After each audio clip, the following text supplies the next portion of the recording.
Hey guys, it's Tiro here, and today I'm back with another episode of my podcast.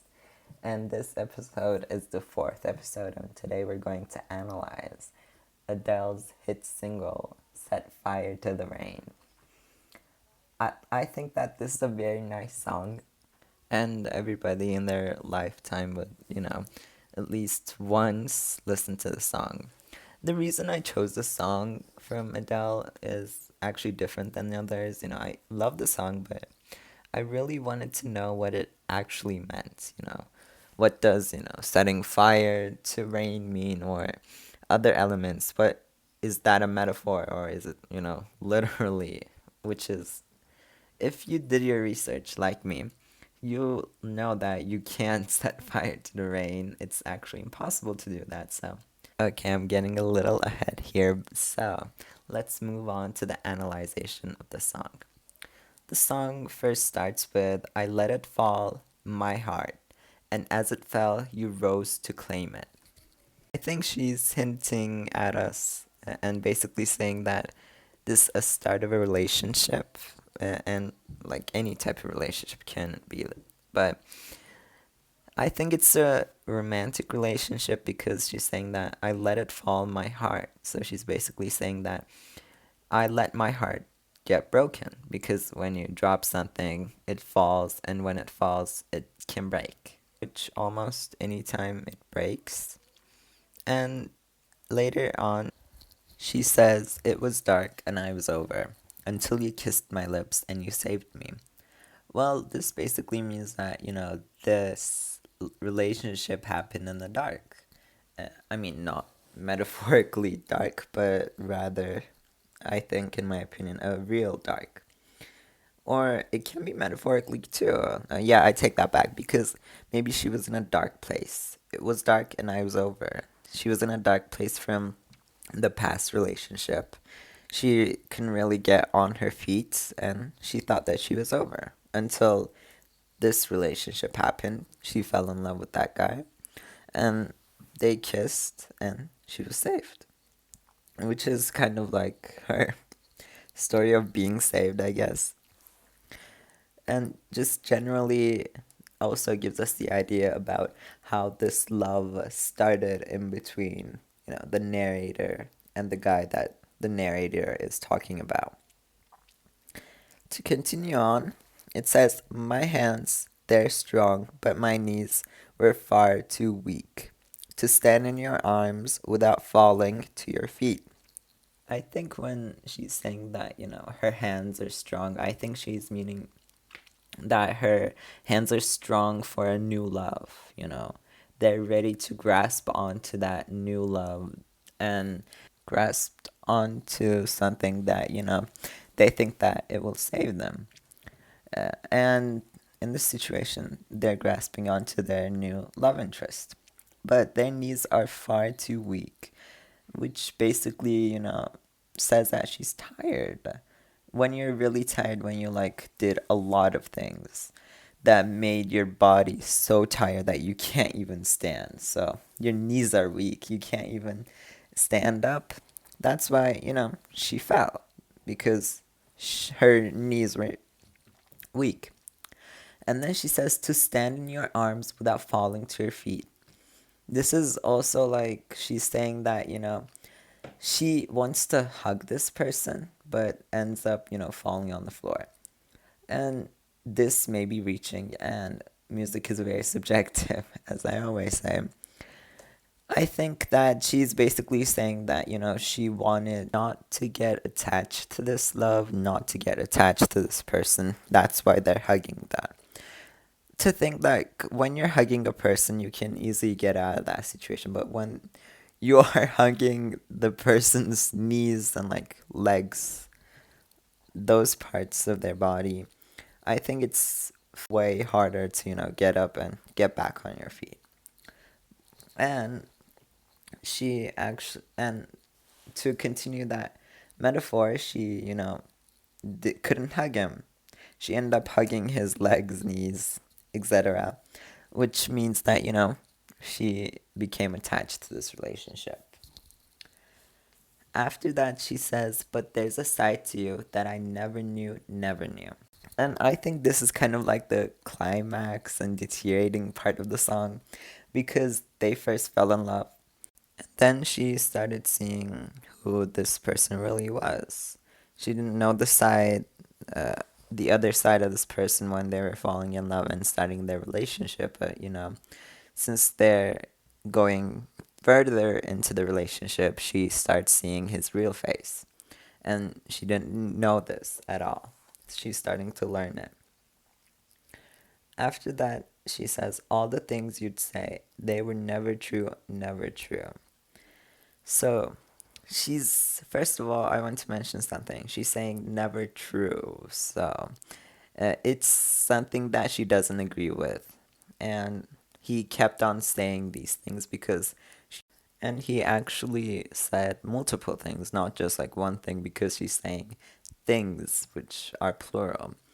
So he's saying things that are probably hurtful because if it, I don't think that it's something like a topic that they can just not agree with, but I think it's something somewhat of an accusatory language because she's saying like they weren't true, and it accusatory language can be hurtful too, and I think that she got hurt from this. After that, she says, "And the games you play, you would always win, always win." So, the first thing I want to mention, when you say all the games that you played, you usually say it for something like a planned thing, a calculated thing. A manipulative person does this. So she's basically saying that he was manipulative. And he would create these things that probably made her do some things that she didn't want it or didn't, benefit her.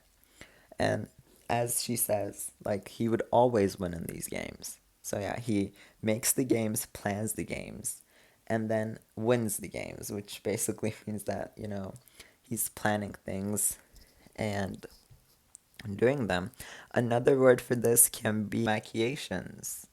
He was generally a Machiavellian person, which is the type of person that, does things, plans things, or, in the situation, calculates things for their own advantage. They only thought about themselves, which is kind of selfish, and which also means that this person was selfish. Then she continues on by saying, "But I set fire to the rain." This basically means that, this is an impossible thing because water puts out fire, but she set fire to the rain. So I'm guessing she did something impossible. And I think the later lyrics will tell us what was impossible. And later on, she says, "Watched it pour as I touched your face. Well, it burned while I cried, 'cause I heard it screaming out your name, your name." Well, she did this impossible thing while, he was near. I mean, he was with her at that time. Well, this hurt her because I think doing this impossible thing kind of reminded her about him, which she still loved. And that can be sad because she needed to cut him off because, it didn't work because he had a different side, a whole different side to himself. But she still loved him. And probably the main reason that she still loved him could be, her past, failed relationships. Because I heard it screaming out your name. Again, as I said, this thing reminded her about him. After that, she says, "When I lay with you, I could stay there." So this basically means that, if there's any opportunity, if she lays next to him, if any other circumstances, if him and her become together, she wouldn't mind it, which means she actually really still loves him. And after that, she says, close my eyes, feel you here forever. So after I said that, this kind of makes this change it because, like, in any circumstances, she would stay with him, but she would also want to stay with him.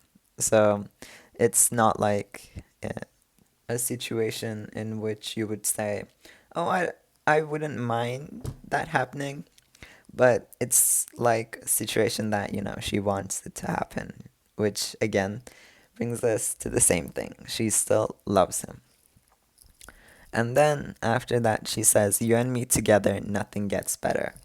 So, in her eyes, for everything to be perfect, uh, in her perfect picture, he is in there. So, she basically, loves him and really wants him and really enjoys her time with him. Every everything like that. After that, again, it comes the part where she says, "Because there's a side to you that I never knew, never knew." I think by adding this after the stanza that we just, you know, talked about, she's making us understand that, uh, he definitely changed and he wasn't just like this. Like, my feelings towards him changed and, like, why they changed and, his other side. Again, after that part, there's another part which is repeated, and we already talked about it, which again, she talks about how she did the impossible thing and what it was. I mean, the impossible thing can be, and we can think about the impossible thing right now because since we analyzed more about it, I think the impossible thing for her, because she's writing the song, for her was breaking up with him. And it was so hard for her. It was impossible in her eyes. Or it could be something that, the opposite thing to, what he did, which are manipulative things. He was Machiavellian and he was generally looking for his advantage in this relationship. So she could have said no to these things and, set fire to the rain. But I think the most probable one is breaking up with him because throughout the song we saw how she actually really loved him and liked hanging out with him, liked their time together. So it was hard for her, even impossible in her eyes, for a moment to break up with him. So, but she at the end did set fire to the rain. And when it fell, something died. The thing died is their love, their relationship. And later on with that, we move on to a new part. It again starts with "I set fire to the rain." I think we talked about this, it's doing something impossible. It can be breaking up with that person or just, saying no to them. "And I threw us into the flames." This is basically the same thing that I said. It threw both of them into the flames, basically meaning that, their love just couldn't stand a chance. It was meant to die and it died. When it fell, something died. As I said, when it fell, when the rain fell to the ground, it killed their love. Again, this rain fire is kind of like a metaphor. But if we went even deeper, breaking up, setting fire to rain. So rain can be the guy, and Adele set fire to the rain. So she broke up with him. And, yeah, I think that is much more clear. Rain is the guy, and fire is Adele breaking up with him. And then later on, she says, "Because I knew that that was the last time. The last time." I think here she meant that the last thing was, them seeing each other. It was the last time that they saw each other. And this kind of killed her. She was sad. She knew deep down that, they won't be seeing each other. And this can also make us think another thing, but this can be kind of reaching, but maybe during their breakup, when they were breaking up, they said, "Oh, we will always be friends." But deep down, she knew that that was the last time that they saw each other. But as I said, it's again reaching. And after that, she says, "Sometimes I wake up by the door. That heart you caught must be waiting for you." I think this basically means that, the heart that you caught, she's waiting at the door. The heart that he caught was actually her heart.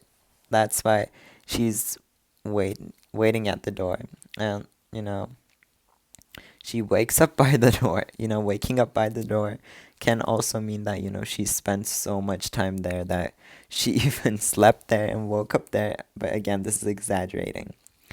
After that, she says, "Even now, when we're already over, I can't help myself from looking for you." Again, this is just basically Adele admitting that, she couldn't get over him and she still really likes him. And she actually, doesn't want to look out for him, but she can't control herself. She accidentally looks for him. She can't control herself. And after that, it's again repeated. "I set fire to the rain, watch it pour as I touch your face," blah, blah, blah. But the last part of the song I think is very interesting. She says, "Oh, oh no, let it burn. Oh, oh, let it burn, let it burn." So this basically means that, she also wanted this relationship to be over. That's why she was saying, "Let it burn, let the relationship burn. I set fire to the rain, and fire should burn, let the fire burn." So this song was generally like this. To sum it up, this basically tells how Adele finished their relationship with a toxic ex-boyfriend, and how she did it, and like what he did during the relationship. How did he behave, or like, was he two-faced, selfish? This song basically said that. I think it was a very nice song that was very well written, and that's it, I guess. If you guys have any more things to say, make sure to say it in the comments, and I'll make sure to reply to your comments. And a very big thank you to whoever listened to my podcast and also listened to this episode. Make sure to subscribe to my channel if you're new, and see you next time. Bye.